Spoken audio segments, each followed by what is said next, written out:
Hi, I'm Barbara Adams, and you're watching The Key of H with David Wannop.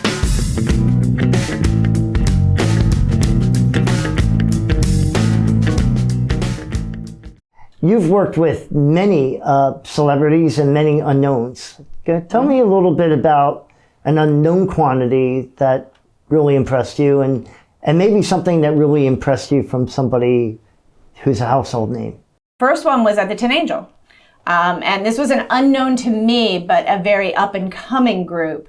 I was doing sound check for the Civil Wars. You remember that? Oh, duo? yeah. And this was before I think it was right before they blew up. Right before, like, XPN started playing them all the time, and really before a lot of people knew who they were. I mean, Tin Angel held 110 people, and I don't think that show was sold out. Right. So fairly new group. Sound check starts. They each check individually, and then I'm like, okay, let's do a song. And I hear them together, and I'm in shock, like how good they sound, how amazing the harmonies were, like absolutely perfect. And so that was like one of those shows where I was just like, wow, that's beautiful, right? Recently, actually, a couple weeks ago, I was doing a show at Brooklyn Bowl. Mm-hmm. And this opening band from North Carolina called the Fritz. Didn't know anything about them. Same thing, they do sound check. They each check, their individual mics. And the singer starts singing almost operatic, just to check his mic. Really deep voice, beautiful voice. And I was like, whoa, what am I in for?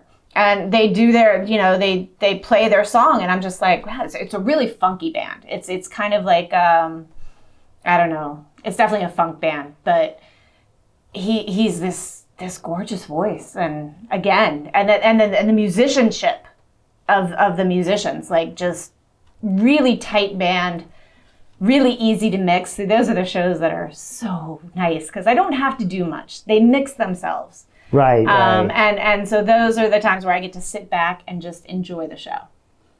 So that was the most recent one. I'll tell you, I met my husband that way though too. He's another one. It's something with voices with me when I hear a really good voice. But right before I met him, I knew some friends that were in his band.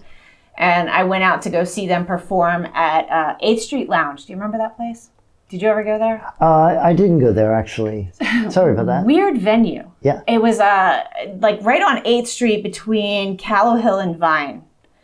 And it was like a bar downstairs, and they used to set up bands in this like balcony area. So you look up like a story at the band up on this balcony area. And I remember my husband, well, he's my husband now, wasn't then, didn't know him. He comes up and introduces himself before the show, and I'm like, yeah, hi, how you doing? Wasn't paying much attention to him at all. He gets up on stage and he starts singing, and I'm just like, whoa, who's that? And of course I look up and I'm like, hey, that's that guy I was just talking to. And I fell in love. And we're still together 20 some years later. Yeah. See my reflection, make me wonder what you see.